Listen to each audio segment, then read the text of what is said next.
हम पढ़ रहे थे खुसरो की पहेलियाँ और मुकरियाँ। हमने खुसरो के बारे में पढ़ा, उनके रचनाओं के बारे में पढ़ा। अब खुसरो के काव्य की विशेषताएं क्या हैं, आज पढ़ेंगे खुसरो के काव्य की क्या क्या विशेषताएं थी, उनके काव्य में विशेषताएं क्या क्या थी। जब हम इस महान कवि के योगदान को रेखांकित करते हैं तो हमें उनके साहित्य में कवि का समय और समाज, धर्म और संस्कृति, राजनीति इत्यादि का मिश्रण दिखाई देता है। जब हम उसके समय को देखते हैं तो उस समय समाज कैसा था, धर्म और संस्कृति किस प्रकार की थी, राजनीति कैसी होती, सब चीज़ का मिश्रण उसमें हमें उनकी रचनाओं में दिखाई पड़ता है। इनमें तीव्र मानवीय हलचल और हृदय स्पर्शी भाषा शिल्प मिलता है। मतलब उनकी भाषा के अंदर मानवीय हलचल को महसूस किया जा सकता है, उनके हृदय की बात को महसूस किया जा सकता है। खुसरो ने साधारण दिखने वाले कीट पतंगों, निर्जीव वस्तुओं, कारीगरों से लेकर भगवान और खुदा सबको काव्य का विषय बना दिया। उन्होंने चक्की को काव्य का विषय बना दिया। उन्होंने आरी के बारे में पहेली लिख दी, हमने पढ़ी थी, ठीक है। तो उन्होंने हर निर्जीव चीज़ को भी काव्य, निर्जीव चीज़ हो, चाहे वो भगवान हो चाहे मनुष्य हो, सबको उन्होंने अपने काव्य का विषय बनाया। उनके यहाँ भारतीय पर्वों की उत्सव धर्मिता दिखाई देती है। वह मनोरंजन करने के साथ साथ शिक्षा भी देती है। मतलब उन्होंने रचनाएं जो की थी मनोरंजन के लिए थी, लेकिन मनोरंजन के साथ साथ क्या होता है, सीख भी मिलती है, ठीक है। अमीर खुसरो हिंदी के प्रथम कवि माने जाते हैं। उन्हें अरबी व फारसी का अच्छा ज्ञान था और उन्होंने अधिकांशतः फारसी भाषा में ही ग्रंथों की रचना की, परंतु उनके द्वारा रचित हिंदी कविताओं का अपना एक विशेष महत्व है। उनकी हिंदी रचनाओं की प्रमुख विशेषताएं निम्नलिखित है। जो हिंदी रचनाओं में क्या क्या विशेषताएं थी, एक तो उसमें लोक संस्कृति, लोगों के कल्चर को लोक कल्चर दिखाई पड़ता है उनकी रचनाओं के अंदर। मौलिकता, उक्ति व चित्तर्य, संगीतात्मकता, प्रकृति चित्रण, हास्य एवं विनोद का प्राधान्य, ये सब उनकी रचनाओं की विशेषताएं हैं। सारी चीज़ें उनकी रचनाओं में दिखाई पड़ती हैं। अब सबसे पहले इसने बताया मौलिकता के बारे में। मौलिकता मतलब कितनी वो जायज़ है जो रचनाएं उन्होंने की। चूँकि अमीर खुसरो हिंदी के पहले कवि थे, अतः निश्चय ही उनकी कविताओं में मौलिकता का गुण विद्यमान है। उन्होंने अपने काव्य में पहेलियों की रचनाएं की, जिसे हम उनकी मौलिक उद्भावना कह सकते हैं, जो जड़ से निकली हैं। यद्यपि संस्कृति साहित्य में प्रहेलिका आधार बनाकर काव्य रचना की गई, परंतु उसमें वह खुसरो की पहेलियों में पर्याप्त अंतर है। मतलब संस्कृत में भी पहेलियों को प्रहेलिका कहते हैं, वो रचनाएं हुई, लेकिन जो खुसरो की पहेलियां वो डिफरेंट है। इसी प्रकार हिंदी फारसी मिश्रित कव्वाली में तो उनकी मौलिकता जो है असंदिग्ध है, उस पर डाउट ही नहीं किया जा सकता। इसी प्रकार दो सुखने, मुकरिया, डकोसला आदि भी उनकी मौलिक प्रतिभा के ही उदाहरण हैं। उदाहरण के लिए सुखना का एक दृष्टांत प्रस्तुत है। पान सड़ा क्यों, घोड़ा अड़ा क्यों, फेरा ना था, अनार क्यों ना चखा, वजीर क्यों ना रखा, दाना ना था। समझ आया? पान सड़ा क्यों, घोड़ा अड़ा क्यों, क्योंकि उसको पलटा नहीं, इसीलिए पान सड़ गया और घोड़ा अड़ गया, ठीक है।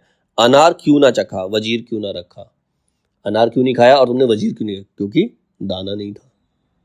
अनार में दाना नहीं था इसलिए चखा नहीं, वजीर को दाना देने के लिए नहीं था इसलिए वजीर नहीं रखा। तो ये क्या है, ढकोसले उनके, ठीक है। तो अलग तरीके की उनकी रचनाएं हैं। अब दूसरा था प्रकृति चित्रण। अमीर खुसरो की हिंदी कविताओं में प्रकृति चित्रण भी हुआ है।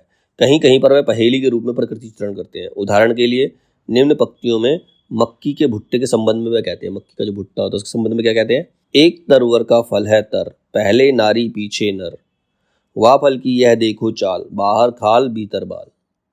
भुट्टा होता है ना, बाहर पत्ते होते हैं और अंदर उसके अंदर बाल निकलते हैं, तो उसकी पहेली बना दी उन्होंने।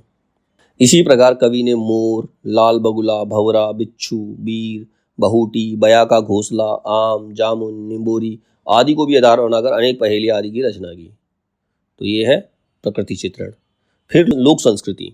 लोक संस्कृति अमीर खुसरो की हिंदी कविता लोक संस्कृति से जुड़ी हुई है। जो खुसरो की हिंदी कविता है वो लोक संस्कृति से ही जुड़ी हुई है। उनमें सांस्कृतिक रीतियों, सामाजिक परंपराओं, समाज में विभिन्न वर्गों व उन वर्गों में प्रयुक्त किए जाने वाले उपकरणों आदि का सुंदर वर्णन हुआ है। कहा जा सकता है कि उनकी हिंदी कविता भारतीय संस्कृति का एक दर्पण है। जो हिंदी कविताएं लिखी हैं वो भारतीय संस्कृति का दर्पण है, उसमें भारतीय संस्कृति साफ छलकती हुई नजर आती है।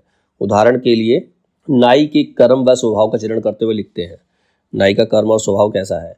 मीठी मीठी बात बनावे, ऐसा पुरुष ओ किसको भावे, बूढ़ा बड़ा जो कोई आवे, उसके आगे शीश नवावे। चाहे बड़ा है चाहे बूढ़ा है, नाई के सामने उसको सर झुकाना ही पड़ेगा।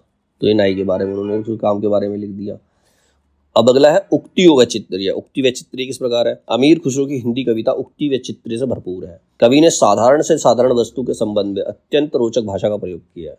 उसने अपने काव्य में बात को इस तरह घुमा फिरा कर प्रस्तुत किया है कि विलक्षित वस्तु की ओर संकेत करके भी रोचकता और कौतूहल बनाए रखते। जब कोई पहेली पूछता है, ये एक्साइटमेंट रहती है इसका आंसर क्या होगा, चाहे वो सिंपल सी चीज़ के बारे में हो। ठीक है, जैसे काजल के संबंध में कौतूहल भरी भाषा का प्रयोग करते हुए कहते हैं, आदि कटे से सबको पाले, मध्य कटे से सबको मारे, से अंत कटे से सबको मीठा, खुसरो बाको आंखें दीठा। ठीक है, हास्य एवं विनोद का प्राधान्य। अब हास्य और विनोद का प्राधान्य इनकी कविताओं में मिलता है। अमीर खुसरो की हिंदी कविता में विशेषकर पहेलियाँ, सुखने, दो सुखने, मुकुरिया आदि में हास्य और विनोद का प्राधान्य है। हंसी मजाक इसमें ज़्यादा है। साधारण से साधारण वस्तु संबंध में पूछी गई मुकुरिया पहेली पाठक के मन में गुदगुदी उत्पन्न करती है। जैसे, सगरी रैन मोहे संग जागा, भोर बही तो बिछर न भागा, उसके बिछड़े फाटत हिया, ए सखी साजन न सखी न दिया। मतलब उसमें क्या है, मतलब लोग कोई सोच रहा होगा अपने साजन के बारे में बात करिए, लेकिन उसने बात की किसके बारे में, दिए के बारे में।